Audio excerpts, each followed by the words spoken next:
मोठा आवाज काढायला लागेल म्हणून हा माईक करून घेतला. खरं तर आज मराठी दिन, त्यामुळे मराठी साहित्यावरती काहीतरी भाष्य असेल अशी एक आपली कल्पना असते. पण मला एक वेगळाच विषय सरांनी सांगितला की इथे जमणारे विद्यार्थी हे विज्ञान शाखेतले आहेत.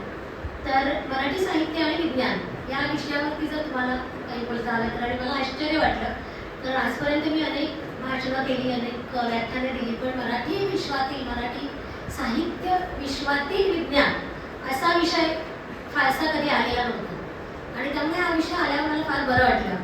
तर मुळात मी विद्यार्थिनी आहे, सायन्सची, विज्ञानाची विद्यार्थिनी आहे. माझं जे क्षेत्र आहे IT चं, तेही विज्ञानावर आधारित क्षेत्र आहे. त्यामुळे या दोघांचा संगम असल्यामुळे विज्ञान माझ्या फार जवळचं आहे. जसं मराठी साहित्य माझ्या फार जवळचं आहे, तितकंच विज्ञानही माझ्या फार हृदयाच्या जवळ असलेला विषय आहे. आणि या दोघांचा संगम करून मला काहीतरी बोलायचं म्हटल्यावर मला फार आनंद झाला. त्यामुळे सर्वात प्रथम आयोजकांचे आभार की असा वेगळा विषय तुम्ही निवडलात. आजचा दिवस तुम्हाला सगळ्यांना माहीत असेल, कुसुमाग्रजांची आज जयंती असते. आपण आत्ताच त्याच्या प्रतिमेला हार अर्पण केला. आणि मुळात एखाद्या कवी, नाटककार, साहित्यकाराच्या जन्मदिनी एखाद्या भाषेचा दिन साजरा होतो, हे मला वाटतं मराठीमध्येच फक्त घडतंय. म्हणजे त्यांचं योगदान भाषेसाठी किती मोठं असेल हे आधी आपण सगळ्यांनी लक्षात घेतलं पाहिजे. आणि एकदा आपण मनातल्या मनात तरी कुसुमाग्रजांची आठवण केली पाहिजे की एवढं मोठं त्यांनी काहीतरी मराठीसाठी करून ठेवलं. आणि आता आपण आपल्या मूळ विषयाकडे येऊ की मराठी आणि विज्ञान. आता आपल्याला एक असं नेहमी वाटतं की इंग्रजी ही ज्ञानभाषा आहेच मुळात, त्याबद्दल काही वाद नाही. कारण विश्वात, जगात सगळीकडे जे जे काही संशोधन झालेलं आहे विज्ञानामध्ये, हे प्रामुख्याने इंग्रजीमध्ये झालेलं आहे. परंतु याचा अर्थ असा नाही की मराठी ही ज्ञानभाषा नाही.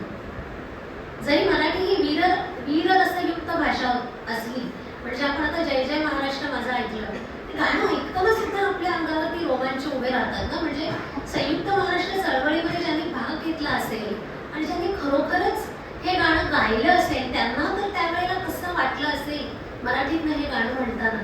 मराठी ही वीररसयुक्त भाषा आहे. इंग्रजी ही त्या अर्थानं ज्ञानाची भाषा आहे. परंतु मराठीतनं सायन्स किंवा विज्ञान का आलं पाहिजे आणि का दिलं गेलं? कारण मराठी जसं हे मराठीचं पहिलं अक्षर आहे, शेवटचं ज्ञ आहे, म्हणजे ती अज्ञानापासून ज्ञानापर्यंत जाते. म्हणून विज्ञान हे मराठीमध्ये आलंच पाहिजे. आणि ते कसं आलं त्याचा एक प्रवास तुमच्या पुढे मांडावा हा माझा प्रयत्न. आपल्याला माहिती आहे डार्विनचा सिद्धांत तुम्ही सगळ्यांनी अभ्यासलाय ना? काय मी सांगतो, आपण थोडंसं बोलूया. मी एकटीच बोलते इकडे, तुम्ही ऐकताय असं नको. डार्विनचा सिद्धांत काय सांगतो एका ओळीत कुणी सांगा, मराठीत सांगा पण निदान आजच्या दिवशी. काय सांगतो डार्विनचा सिद्धांत? तुम्ही विज्ञानाचे विद्यार्थी आहात, काय सांगतो डार्विनचा सिद्धांत? एकदम बेसिक, अख्खा सिद्धांत नका सांगू मला, बेसिक काय सांगतो डार्विनचा सिद्धांत? मी सांगते. डार्विनचा सिद्धांत सांगतो की माकडापासून माणूस झाला, बरोबर आहे ना? सांगतो ना, माकडापासून माणूस झाला. आपल्याला इतकंच माहित असतं डार्विनच्या सिद्धांताबद्दल, माकडापासून माणूस झाला. पण तो कसा झाला आणि त्यानंतर काय झालं?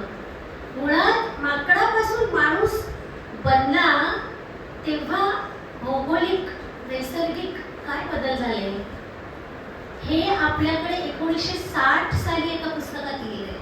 कॉम्रेड प्रभाकर संजगिरी यांचं पुस्तक आहे मानवाची कहाणी. मानवाची कहाणी. आणि हे पुस्तक, आणि हे पुस्तकाचं नाव बघा, इथे साहित्य आहे, इथे विज्ञान आणि साहित्य यांचा संगम आहे. मानवाची कहाणी. तो असं नाही म्हणत की मानव घडण्यातले प्रयोग असं त्या पुस्तकाचं नाव नाही आहे. जर ते तसं असतं तर ते पूर्ण शास्त्रीय पुस्तक असतं. ते म्हणतं मानवाची कहाणी, मानवाची गोष्ट, स्टोरी ऑफ मॅनकाइंड. कधी कधी असं इंग्लिश बोलावं लागतं, नाही तर मुलांना कळत नाही. दुर्दैव आहे आपलं आजचं, पण तरी सुद्धा कहाणी. आणि कहाणी का? तर आपण माणसं ही कथा जास्त ऐकतो. म्हणजे डार्विनच्या सिद्धांतापेक्षा महाभारत खूप जास्त क्लिष्ट आहे, कॉम्प्लेक्स आहे. अत्यंत वेगवेगळ्या प्रकारची माणसं आणि परिस्थिती महाभारतामध्ये आहे. पण मी जर तुम्हाला आता विचारलं की महाभारतातल्या 5 पांडवांची नावं सांगा, तुम्ही सांगू शकाल? सांगू शकाल की नाही? सांगू शकाल ना? कारण महाभारत आपल्यासमोर कथेच्या स्वरूपात येतं, कहाणीच्या स्वरूपात येतं आणि कहाणी आपल्या लक्षात राहते. म्हणून मानवाची कहाणी. त्या पुस्तकामध्ये प्रभाकर सदगिरीने काय सांगितलंय? माकडापासून माणूस जसा बनत गेला, तर सुरुवातीच्या काळामध्ये जेव्हा तो माकड होता, आता इव्हन बायोलॉजिकल टर्म्स मध्ये आपण काय म्हणतो? Sapiens, homo Sapiens, homo sapien, sapien. बरोबर ना? सायन्सचे विद्यार्थी चुकलं तर सांगा. सगळ्यात पहिलं सायन्सच्या विद्यार्थ्यांनी काय केलं पाहिजे ना? जे चुकलंय, जे चुकतंय असं वाटतं ते सुधारलं पाहिजे. तर तुम्ही सायन्सचे विद्यार्थी, नाही तर तुम्ही सायन्सचे विद्यार्थी नाही, तुम्ही फक्त अभ्यासार्थी. तर सेपियन्स, होमो सेपियन, सेपियन ही जी प्रगती आहे ती घडताना माणसाला निसर्गाबरोबर खूप मुकाबला करावा लागला. म्हणजे कधी सुनामीच आली, कधी वीज कोसळली, कधी पूर आला, असं करून माणसाचं पिढ्यानुपिढ्या बर्बाद झाल्या. आणि त्यामुळे माणसाला हे कळलं की मला निसर्गाशी सामना करायचा आहे. आणि ते करताना त्याने मग आयुध निर्माण केली, शिकार कशी करायची ते तो शिकला. तो टोळ्या टोळ्यामधनं राहत होता, पण मग या टोळ्यांमधनं आपले समूह कसे बनवायचे आणि जंगलातल्या प्राण्यांबरोबर कसं लढायचं हे तो शिकला. सगळ्यात मोठा बदल माणसाच्या जीवनामध्ये झाला असेल तर तो शेतीच्या शोधानंतर.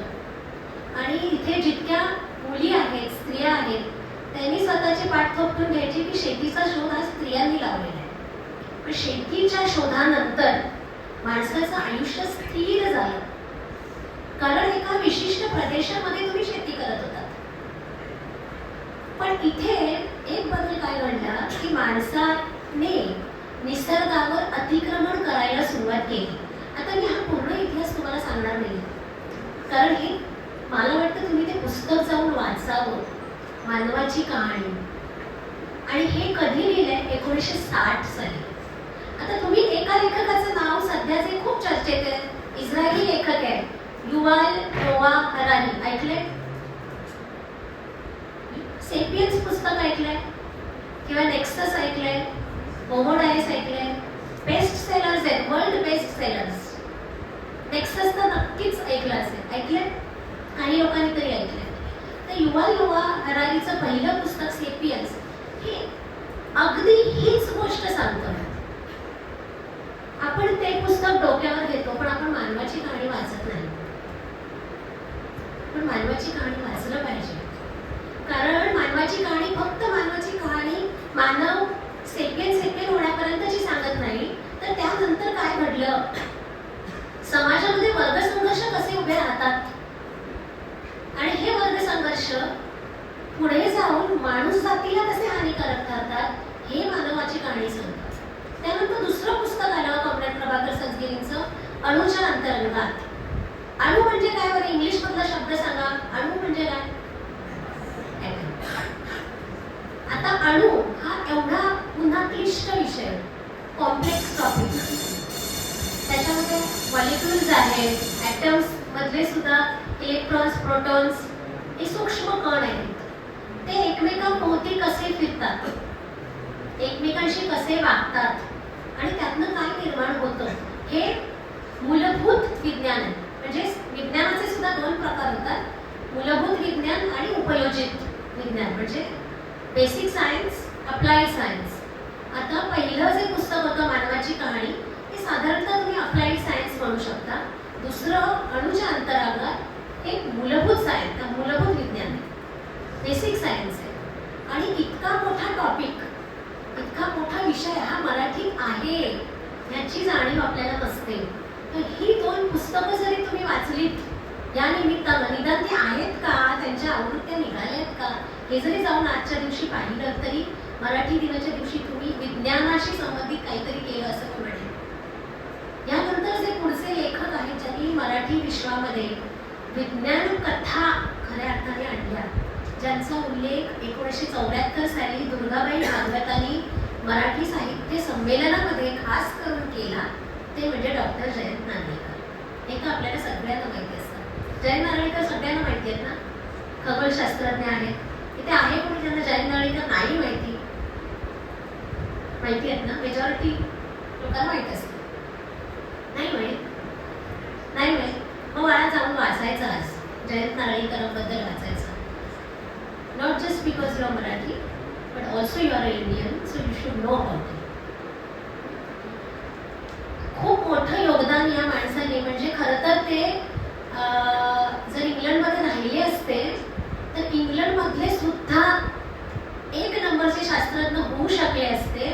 पण माझ्या देशाला माझी गरज आहे म्हणून ते भारतामध्ये परत आले आणि त्यांनी खूप मूलभूत असं संशोधन भारतामध्ये केलं आणि साहित्य विश्वामध्ये त्यांची एवढी पुस्तकं आहेत की त्यानंतर दुर्गाबाई भागवतांनी 1974 साली त्यांचा उल्लेख केला की मराठी साहित्यामध्ये विज्ञान कथांचा जो प्रांत सुरू झाला तो जयंत नारळीकरांमुळे झाला. याचा खास उल्लेख, आणि त्यानंतर काही वर्षांनी जयंत नारळीकर हे मराठी साहित्य संमेलनाचे अध्यक्ष सुद्धा झाले. हा फक्त जयंत नारळीकरांचा सन्मान नव्हता, तर ज्यांनी ज्यांनी मराठी साहित्यामध्ये विज्ञान कथा लिहिल्या त्या सगळ्यांचा तो सन्मान होता. आणि नारळीकरांच्या काही कथाच मी तुम्हाला सांगणार आहे, कारण मला खात्री आहे बहुतेक कुणीही वाचलेली नसतील पुस्तकं. त्यातलं माझ्या सुदैवाने मी खूप लहानपणापासून जयंत नारळीकर वाचले. म्हणजे मला सरांनी जेव्हा फोन केला या विषयाबद्दल तेव्हा मी सरांना म्हटलं, सर मला खूप खोलात जाऊन फक्त नारळीकरच माहिती येतो, एवढं मी नारळीकरांबद्दल वाचले. पण त्यानंतर म्हणजे आमच्या घरामध्ये चळवळीचं वातावरण होतं. कॉम्रेड प्रभाकर सरगिरे आमच्या घरी यायचे आणि त्यामुळे त्यांची पुस्तकं, त्यांचं एकूण आयुष्य हे मी खूप जवळनं पाहिलेलं आहे आणि त्यांची पुस्तकं त्यामुळे मी खूप लहानपणी वाचलेली आहेत. तर जयंत नारळीकर यांचं अभयारण्य नावाचं एक पुस्तक आहे. हे साधारणतः 2002 साली आलेलं पुस्तक आहे. आणि तुम्ही जर हॉलिवूडचे पिक्चर बघतच असणार माझी खात्री आहे, तर त्याच्यामध्ये एलियन्स हा कॉन्सेप्ट खूप येतो ना. एलियन्स खूप आवडतात अमेरिकन्सना. ह्या एलियन्सच्या धर्तीवरती अभयारण्य हे पुस्तक आहे. आणि ह्याच्यामध्ये अशी कल्पना केलेली आहे की आपला पृथ्वी हा जो ग्रह आहे याच्यावरती जीवसृष्टी नष्ट होऊन पुन्हा एकदा जीवसृष्टी निर्माण झाली. तुम्हाला माहित असेल किंवा नसेल, यापूर्वी 5 वेळा पृथ्वीवरची जीवसृष्टी नष्ट झालेली आहे निसर्ग निर्मित कारणामुळे. म्हणजे कधीतरी एक मोठा उपग्रह येऊन पृथ्वीवर धडकला आणि संपूर्ण जीवसृष्टी नष्ट झाली, किंवा कधीतरी मोठं भूस्खलन झालं आणि पृथ्वीवरची जीवसृष्टी नष्ट झाली. हे घडलेलं आहे 5 वेळा. त्यामुळे या पुस्तकामध्ये अशी कल्पना केली आहे की असं आणखीन एकदा झालं आणि पृथ्वीवर पुन्हा एकदा जीवसृष्टी निर्माण झाली आणि त्याच्यावरती मानव सदृश्य एक प्राणी राहतो आहे आणि तो पुन्हा त्याच चुका करतो ज्या मानव आत्ता करतोय. म्हणजे त्याने अणुबॉम्ब निर्माण केला आणि मग तो जपानसारख्या देशावरती तो टाकण्यासाठी गेला, पण मग कुणीतरी येतं आणि ही चूक सुधारतं. हे एलियन्स असतात. आणि ते कोण असतात, तर जे पूर्वी पृथ्वीवर राहिलेले आहेत आणि आता परग्रहावरती गेले आहेत, असे हे एलियन्स येऊन पृथ्वीला वाचवतात. मी तुम्हाला कुठलंच पुस्तक पूर्ण सांगणार नाही, कारण माझी अपेक्षा आहे तुम्ही जावं आणि ही पुस्तकं वाचावीत. नारळीकरांचं आणखी एक पुस्तक आहे ज्यात एक लघुकथा आहे आणि ती आपल्याला सगळ्यांना समर्पक आहे, कारण ती लघुकथा मुंबई शहरावर. त्या कथेमध्ये मुंबईसारखं एक शहर आहे जिथे खूप लोक राहतात आणि साधारण 50 वर्षांनी त्या मुंबई शहराचं काय होईल, मुंबई सारख्या शहराचं काय होईल, ही कल्पना त्यांनी मांडलेली. तर त्याच्यामध्ये ते असं म्हणतात की लोकांचा म्हणजे लोकसंख्येचा भस्मासूर झालेला असेल, लोकांकडे तंत्रज्ञान खूप चांगलं असेल, पण सगळ्यांना पुरेल असं पाणी नसेल, सगळ्यांना पुरेल एवढी वीज नसेल. म्हणजे ज्या दिवशी कारखान्यांना सुट्टी असेल त्या दिवशी लोकांच्या घरात सुद्धा लाईट नसेल, ती तुम्हाला साठवून ठेवावी लागेल. त्याकरता तुमच्याकडे चांगली उपकरणं असतील पण विजेचा तुटवडा असेल. आणि शेवटी या मुंबई शहराचं काय होतं तर लोकांच्या भाराने मुंबई शहर खाली जातं, समुद्राच्या खाली जातं. आणि ह्या कथेचा जो नायक आहे तो शेवटी एकटाच उरतो, तोही समुद्रात बुडून जातो. आणि जेव्हा दुसऱ्या दिवशी तो समुद्राच्या किनाऱ्यावर येतो तेव्हा त्याला असं दिसतं की ह्या मुंबई शहरामध्ये फक्त काही कोळी लोकच वाचलेले आहेत. आणि कोळी लोक का, जयंत नारळीकरांनी कोळी लोकच का ठेवले असतील तर मला असं वाटतं त्यांना असं सांगायचं आहे की जे आद्य रहिवासी आहेत पृथ्वीवरचे, जसं मुंबई तुम्हाला माहिती आहे की 5 बेटांची मिळून मुंबई बनली आणि इथले आद्य रहिवासी हे कोळी समाज हा आद्य रहिवासी इथला, जसं निसर्गातला आद्य रहिवासी आदिवासी आहे. त्यामुळे जे आद्य रहिवासी ज्यांचा अजूनही निसर्गाशी संबंध आहे ते लोक जिवंत राहतील असं काहीतरी नारळीकरांना सांगायचं असावं असं मला त्या कथेतनं वाटलं. पण ती कथा पूर्ण वाचा, म्हणजे हे मी तर फारच अगदीच त्रोटक गोष्ट तुम्हाला सांगितली. नारळीकरांच्या नंतर खूप मोठं योगदान कोणी दिलं असेल मराठीला तर ते सुबोध जावडेकर. म्हणजे मध्ये निरंजन घाटे आहे किंवा बाळ फोंडके आहे, यांनी सुद्धा बरीच पुस्तकं लिहिली. पण सुबोध जावडेकर यांनी आत्ताची जी तांत्रिक प्रगती आहे, आणि तांत्रिक प्रगती कुठल्या अर्थाने म्हणजे संगणकातली असेल, जसं आता आपण असा विचार केला की आपल्या डोळ्यामध्ये काही लेन्सेस आहेत आणि त्या इंटरनेटला कनेक्टेड आहेत, तर इंटरनेटवर जे पुस्तक तुम्ही उघडता ते पुस्तक तुम्हाला तुमच्या डोळ्यासमोर दिसतं. व्हर्च्युअल रियालिटीने हे होणार आहे हे आपल्याला माहिती आहे. ऑगमेंटेड रियालिटी, व्हर्च्युअल रियालिटी आणि होणार आहे हे माहिती आहे ना. यातले किती जण कॉम्प्युटर सायन्स किंवा IT रिलेटेड आहेत विद्यार्थी? हे शब्द ऐकलेले आहेत ना तुम्ही? तर पण ही कल्पना म्हणजे हे आपल्याला आज माहिती आहे. जावडेकरांनी 20 वर्षापूर्वी लिहिलंय की असं होऊ शकेल. आणि एक खूप सुंदर त्यांची कथा जी मी तुम्हाला सांगते, वासांसी जिरणानी अशी एक त्यांची कथा आहे. वासांसी जिरणानी हे आत्म्याला उद्देशून आहे, स्वतःच्या आत्म्याला उद्देशून एक संस्कृतचा श्लोक आहे ज्याच्यावरनं या कथेचं शीर्षक दिलेलं आहे. आणि त्यामध्ये ते काय म्हणतात, एक 26 नावाचे भूगृह असते. अत्यंत साधी गोष्ट आहे. त्यातली जी पुस्तकं मी तुम्हाला सांगितली, ज्या गोष्टी तुम्हाला सांगितल्या, अत्यंत सोप्या मराठीमध्ये त्या लिहिलेल्या आहेत. त्यात कुठेही त्यात विज्ञान आहे म्हणून क्लिष्ट भाषा वापरलेली नाही. इव्हन सुबोध जावडेकरांची जी गोष्ट आहे त्यामध्ये हे सबनीस नावाचे तत्वज्ञानाचे प्राध्यापक आहेत आणि त्यांना खूप दुर्धर रोग झालेला असतो. त्याचा नातू त्यांची शुश्रूषा करतो भरपूर, पण शेवटी माणूस आहे ना, तो कंटाळतो कुठेतरी आणि त्यांना वृद्धाश्रमात ठेवतो. आता कल्पना करा, अजून 50 वर्षांनी ही गोष्ट घडणार आहे अशी कल्पना केलेली. आणि हा वृद्धाश्रम आत्ताच्या वृद्धाश्रमा इतका साधा सुद्धा वृद्धाश्रम नाही. इथे रोबोट्स आहेत रुग्णांची काळजी घ्यायला, आणि तिथे एक यंत्रमानव असतो, रोबोट असतो, जो येतो सबनीसांची काळजी घ्यायला. तर ते त्याला म्हणतात, तुझं नाव काय? म्हणतो जीवन केतू. अरे, रोबोटचं नाव जीवन केतू, हे कसं काय बुवा? तो सांगतो ऍक्च्युली माझं नाव G1 म्हणजे इंग्लिश मधलं G1K2 असं आहे, पण ते मराठीमध्ये जीवन केतू असं झालं. ते म्हणतात ठीक आहे, मग मी तुला जीवन म्हणतो. मग त्यांचा संवाद सुरू होतो दोघांचा. आता सबनीस हे माणूस आहे आणि हा जीवन हा यंत्रमानव आहे. सबनीसांवर मानवी स्पर्शाची फार ओढ आहे. कुणीतरी मला स्पर्श करावा, आणि म्हातारपण आता विशेषतः हे होतं की मला माणसाला स्पर्शाची ओढ लागते, मायेचा स्पर्श. तो यंत्रमानवाकडनं येत नाही, पण तरी त्यांचा संवाद वाढायला लागतो, त्यांच्यामध्ये एक अनुबंध निर्माण होतो.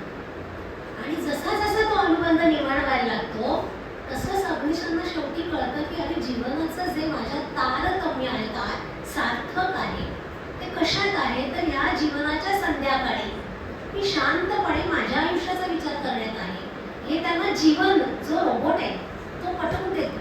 अशा प्रकारची ती गोष्ट आहे. मला वाटलं गोष्ट इथे संपली, मला असं वाटलं असेल गोष्ट संपली. गोष्ट इथे संपत नाही.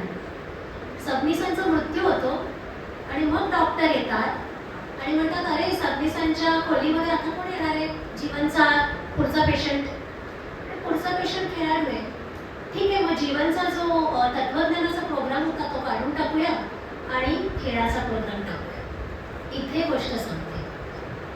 म्हणजे एका अर्थानं तुम्ही तो अनुबंध निर्माणही करता आणि दुसऱ्या बाजूला जावडेकर असंही दाखवतात की रुग्णसेवेसारख्या कामामध्ये कुठेतरी जिथे मानवी ओलावा असला पाहिजे तिथे हळूहळू यांत्रिकपणा यायला लागतो. तो येईल. आणि ह्या सगळ्या गोष्टी मी तुम्हाला सांगितल्या. तुम्ही म्हणाल मॅडम काय तुम्ही 50 वर्षापूर्वी लिहिलेलं सांगताय ते तर सगळं आज झालं. म्हणजे पुन्हा एकदा जयंत नारळीकरांचं तुम्हाला सांगते, त्यांनी 2015 साली व्हायरस नावाची एक कादंबरी लिहिली ज्यामध्ये त्यांनी अशी कल्पना केली की एक पॅन्डेमिक येईल, साथ येईल विषाणूमुळे की ज्यामुळे अख्खं विश्व बंद पडेल. 2015 साली लिहिलं आणि ते त्यांनी लिहिलं होतं असं 20 वर्षांनी घडेल, पण ते 5च वर्षात घडलं ना. आली ना कोविडची साथ. आणि एक्झॅक्टली जे त्यांनी लिहिलं होतं शब्दशः त्या पुस्तकात जे लिहिलं ते घडलं. अक्षरशः विश्व बंद पडलं. आता त्या कथेमध्ये पुढे काय आहे व्हायरसमध्ये हे पुन्हा मी सांगणार नाही, पण हा मुद्दा मी तुम्हाला काय सांगितलं, आपले जे सगळे लेखक आहेत जे मुळात वैज्ञानिक आहेत त्यांनी का म्हणून हे सगळं तुम्हाला आधीपासून सांगितलं असेल का. आणि तुमच्या मनातला प्रश्न आज आम्ही काय वाचायचं आहे ना, ऑगमेंटेड रियालिटीमध्ये आलेली आहे. मग आम्ही का वाचायचं जे 20 वर्षापूर्वी किंवा कोविड घडून गेला का वाचायचं ते पुस्तक. मराठी साहित्यातलं विज्ञानाचं योगदान हे या अर्थाने वाचायचं की जरी ह्या विज्ञान कथा असल्या तरी त्यांच्या केंद्रस्थानी माणूस आहे. म्हणजे हे खरं आहे की त्या गोष्टींमधलं विज्ञान तुम्ही काढून टाकलं तर ती गोष्ट म्हणून उघडत नाही, पण माणूस काढला तरीही ती गोष्ट म्हणून उघडत नाही. म्हणून या कथा वाचायच्या. म्हणजे सुबोध जावडेकरांचीच एक कथा आहे ज्याच्यामध्ये त्यांनी कल्पना केली आहे की माणसाच्या मेंदूतल्या स्मृती मेमरीज या तुम्हाला काढून टाकता येतील. हे शक्य आहे का आज. तिकडे वगैरे नाही म्हणते, इकडे काय माहिती नाही. अजून कोणाला हे शक्य आहे का माणसाच्या मेंदूमधल्या मेमरीज काढून टाकायच्या आणि तिथे नवीन मेमरीज घालायच्या, नवीन स्मृती टाकायच्या. आहे कल्पना केली ना जावडेकरांनी. हे शक्य आहे. हे आज शक्य आहे. जेव्हा सुबोध जावडेकरांनी कथा लिहिली तेव्हा ते शक्य नव्हतं. पण मग आपण आज जर ते शक्य आहे तर आपण ती कथा का वाचायची. कारण हे केल्यामुळे काय होणार आहे. म्हणजे जेव्हा एखादा शास्त्रज्ञ एखादा शोध लावतो ना तेव्हा तो मानवाच्या भल्यासाठीच शोध लावतो, पण त्याचा वापर भल्यासाठीच होतो असं नाही. म्हणजे आता ह्याच संकल्पनेचा आपण विचार करू की समजा एखादा गुन्हा घडताना एखाद्या साक्षीदाराने पाहिलाय आणि त्याच्या मेंदूमधली ती गुन्हा घडतानाची स्मृती जर आपण काढून टाकली तर तो न्यायालयात काय साक्ष देईल. हा गुन्हा घडलाच नाही देईल ना, पण त्याला आठवतच नाहीये गुन्हा घडला. न्यायालय काय न्याय देणार. पुन्हा आपण जे मगाशी म्हटलं की माझी लेन्स आहे त्याला इंटरनेट जोडलेलं आहे त्याच्यासमोर पुस्तक असं जर असेल तर तुम्ही विद्यार्थ्यांची परीक्षा काय घेणार. तुम्ही म्हणाल बरं झालं असं झालं पाहिजे नकोच त्या परीक्षा. पण मग विद्यार्थ्यांना ज्ञान मिळाले का नाही मिळाले आणि शिक्षक खरोखर व्यवस्थित शिकवतायत हे आपण कशाच्या बेसिसवरती कोणत्या निकषांच्या द्वारे आपण ठरवणार आहोत. हे तर खूपच मला वाटतं सौम्य असं आव्हान आहे. पण गुन्हेगारी जगतामधनं जे आपल्याला आव्हान येणार आहे म्हणजे आजच सायबर सिक्युरिटी हा केवढा तरी मोठा विषय आहे. आमच्याकडे सायबर सिक्युरिटी हे डिव्हिजन आहे एक IT मध्ये. त्यामुळे म्हणून मी पुन्हा त्या मुद्द्याकडे येते की का वाचायचं मराठी साहित्यातलं विज्ञान. तर ह्यासाठी वाचायचं की माणूस जर केंद्रस्थानी असेल तर त्याच्यावरती कोणते परिणाम होणार. ह्या नंतरच्या ज्या मी लेखकाकडे येणार आहे ना ते अच्युत गोडबोले, ज्यांचं नाव निदान काही लोकांनी तरी ऐकलं असेल. अच्युत गोडबोलेंचं नाव ऐकलंय. ते खूपदा येतात पण TV वर, YouTubeवर त्यांचे बरेचदा त्यांच्या मुलाखती घेतल्या जातात आणि मी खूप स्वतःला भाग्यवान समजते की जेव्हा म्हणजे मी सिंटेल या कंपनीमध्ये होते आणि नंतर सिंटेलला टेक ओव्हर केलं एटॉसने. पण जेव्हा मी सिंटेल जॉईन केली 1996 साली, तेव्हा माझा इंटरव्ह्यू अच्युत गोडबोलेंनी घेतला होता. त्यामुळे अच्युत गोडबोलेंविषयी मला एक फार आदर राहिलेला आहे. कारण ही एक अशी व्यक्ती की जे नुसतेच आमचे CEO नव्हते, तर संगीतातलं प्रचंड नॉलेज, प्रचंड आवड त्याला संगीतामधली, अर्थशास्त्राची आवड. जरी ते संगणक शास्त्रातले पदवीधर असले IIT मुंबईचे, तरी संगणकाच्या पलीकडे त्यांना खूपच विषयामध्ये आवड होती. मानसशास्त्र त्यांचं खूप आवडीचं होतं. आणि त्यांनी जेव्हा माझा इंटरव्ह्यू घेतला तेव्हा त्यांनी संगणकावरती मला जे प्रश्न विचारले त्यानंतर अचानकच विचारलं होतं की तुला काय आवडतं. आणि आमच्या घरामध्ये सामाजिक चळवळींचं वातावरण होतं. म्हणजे माझे वडील कम्युनिस्ट होते, त्यामुळे आमच्या घरामध्ये सामाजिक चळवळींचं वातावरण खूप होतं.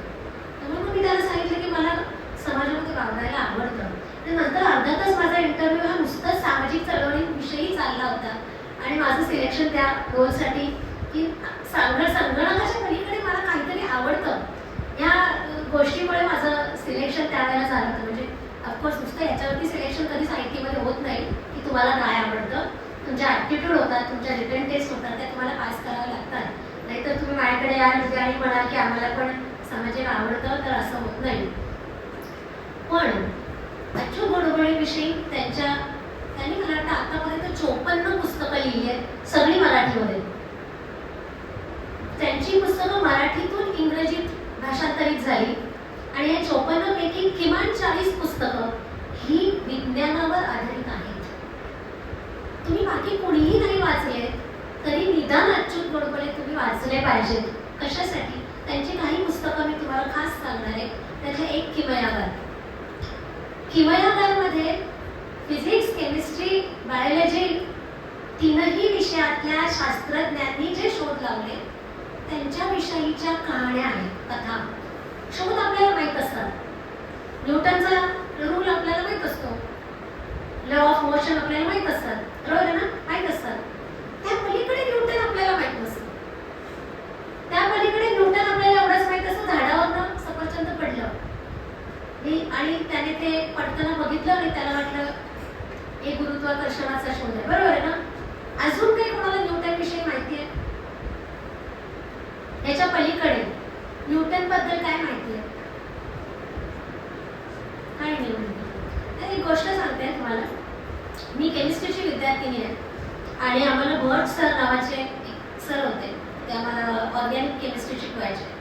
आणि ऑर्गॅनिक केमिस्ट्री शिकवताना त्यांनी आम्हाला एक गोष्ट सांगितली होती की रसायनशास्त्र हे तुम्ही नेहमी इतिहासासारखं शिकलं पाहिजे.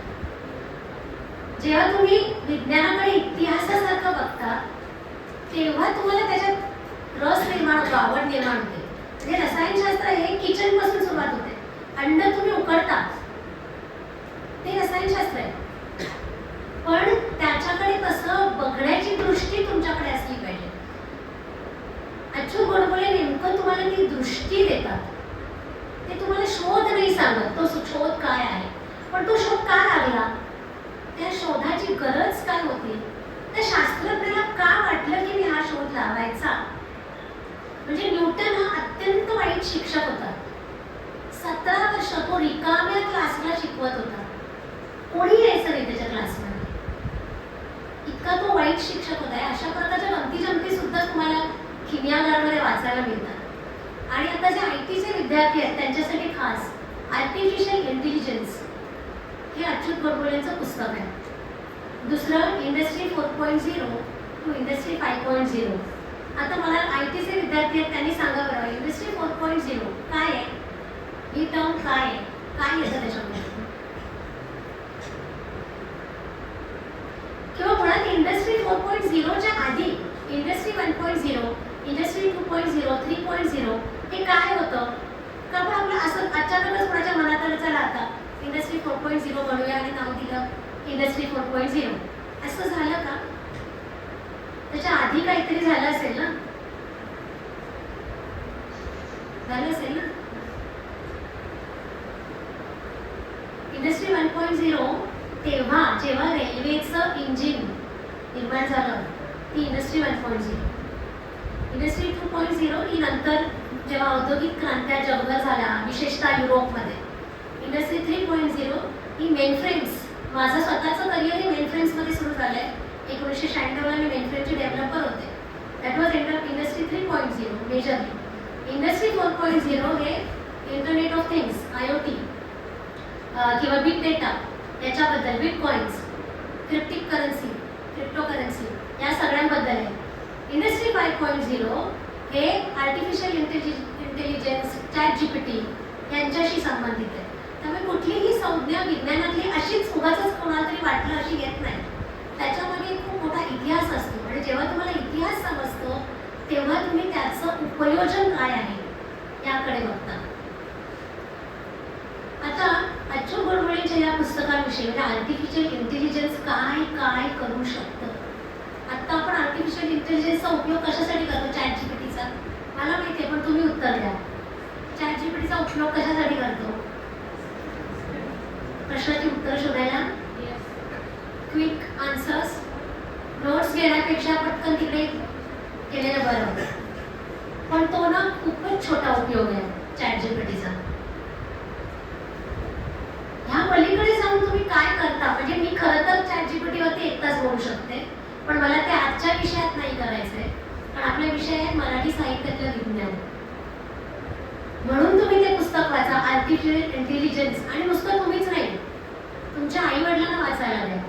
त्याचं कारण काय? तुमचे भाऊ बहीण, नातेवाईक जे कोणी असतील त्यांना वाचायला द्या. याचा अजून 20 वर्षांनी ज्या माणसाला आर्टिफिशियल इंटेलिजन्स येत नाही त्याचं अस्तित्वच ग्राह्य धरलं जाणार नाही. इतकं आर्टिफिशियल इंटेलिजन्स हे आपल्या जगण्याचा भाग होणार आहे. आणि त्यामुळे आर्टिफिशियल इंटेलिजन्स हे सगळ्यांनी आपल्या भाषेत वाचलं पाहिजे.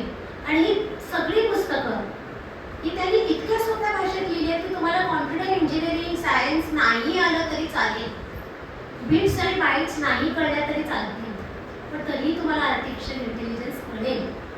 म्हणून ही पुस्तकं वाचायची. या काही पुस्तके मी तर फारच थोड्या पुस्तकांचा उल्लेख केला, पण निदान ती तुम्ही पुस्तकं चालून बघितली, वाचली तर फायदा होईल. पण त्याही पलीकडे मानवाची कहाणी हे अच्युत गोडबोलेंच्या मनात हे जे पुस्तक आहे तिथपर्यंतचा जो प्रवास माझ्या डोळ्यासमोर येतो तेव्हा मला एक गोष्ट, मराठी साहित्याच्या दृष्टीने ह्या वैज्ञानिक लेखकांनी, संशोधकांनी, साहित्यकारांनी ज्यांनी विज्ञान कथा लिहिल्या त्यांनी काय केलं हा प्रश्न माझ्या मनामध्ये येतो. तेव्हा मला एक प्रश्न तुम्हाला विचारावासा वाटतो की आज आपण जगतो कशासाठी? आज आपण जगतो कशासाठी? म्हणजे इथे सायन्सचे विद्यार्थी आहेत, तुम्ही सायन्स हा विषय का घेतला? शिकण्यासाठी. कोणीही द्या, मला खरंच या प्रश्नाचं उत्तर तुमच्याकडनं हवं आहे. का घेतला तुम्ही सायन्स विषय? शिकण्यासाठी. कशाला?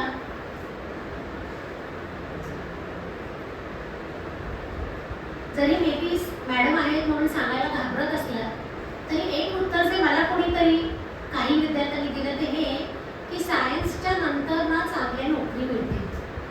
सायन्समध्ये करिअर केलं की चांगली नोकरी मिळते. ते बरोबर आहे का? नाही आहे. मग तू का घेतलं सायन्स? आजूबाजूला जे घडतं ते सगळं सखोलपणे जाणून घेण्यासाठी.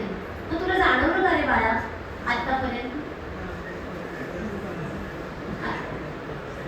ते पण उत्तर चांगलंय. कारण फक्त करिअरच्या मागे लागून जर तुम्ही सायन्स शिकत असाल तर तुम्ही सायन्स शिकतच नाही. सायन्सची सुरुवात कुठे होते? जिकडे अज्ञानाची समाप्ती होते तिथे सायन्स, तिथे विज्ञान सुरुवात होते. जेव्हा तुम्ही मान्य करता की मला काहीतरी येत नाहीये. आणि म्हणून धर्मग्रंथ हे तुम्हाला कधीही त्या प्रश्नांची उत्तरं देत नाही ज्या प्रश्नांची उत्तरं तुम्हाला विज्ञान देतं. धर्मग्रंथ सांगतात प्रश्न विचारू नको, विज्ञान सांगतं प्रश्न विचार, त्या प्रश्नांची उत्तरं शोध.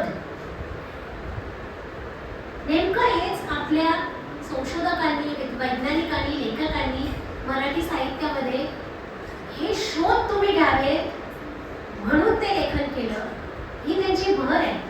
म्हणजे आज मी IT क्षेत्रामध्ये आहे, अख्खा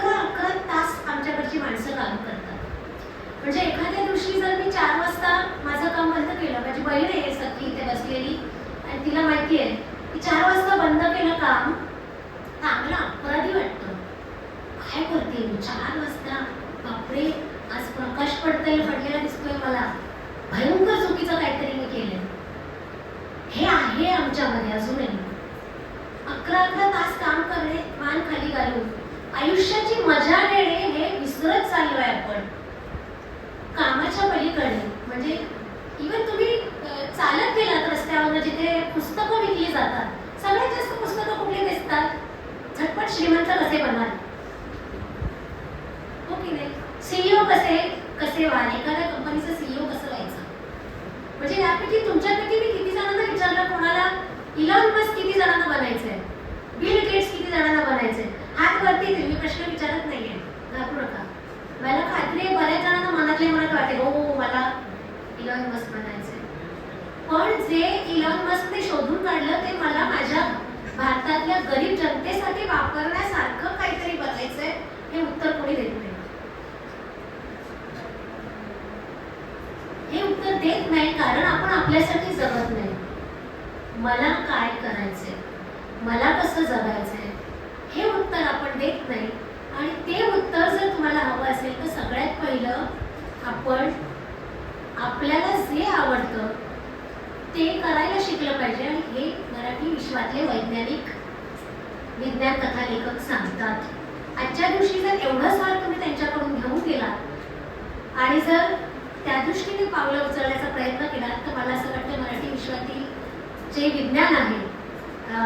एक शेवटचा मुद्दा जो महत्त्वाचा आहे की तुमच्यासारखी जी मुलं आहेत मुंबई पुण्यातील, त्यांना इंग्रजी भाषा खूप चांगली येते आणि त्यामुळे तुम्ही तिकडनं ते ज्ञान मिळवू शकता. पण महाराष्ट्रातली सुद्धा बरीचशी जनता ही आदिवासी भागामध्ये राहते, खेडेगावामध्ये राहते, जिथे अजून शाळाही पोचलेल्या नाही. तिथे जर तुम्हाला विज्ञान पोचवायचं असेल तर मराठीतल्या विज्ञानाशिवाय पर्याय नाही. आणि त्यामुळे आधी ते तुम्हाला माहीत पाहिजे तर ते तुम्ही दुसऱ्यांना द्याल आणि ते द्याल. शिवाजी खात्री आहे इतकं बोलून मी माझे 2 शब्द थांबवते. सर इकडे मॅडम मला बोलण्याची संधी दिली त्याबद्दल खूप खूप धन्यवाद.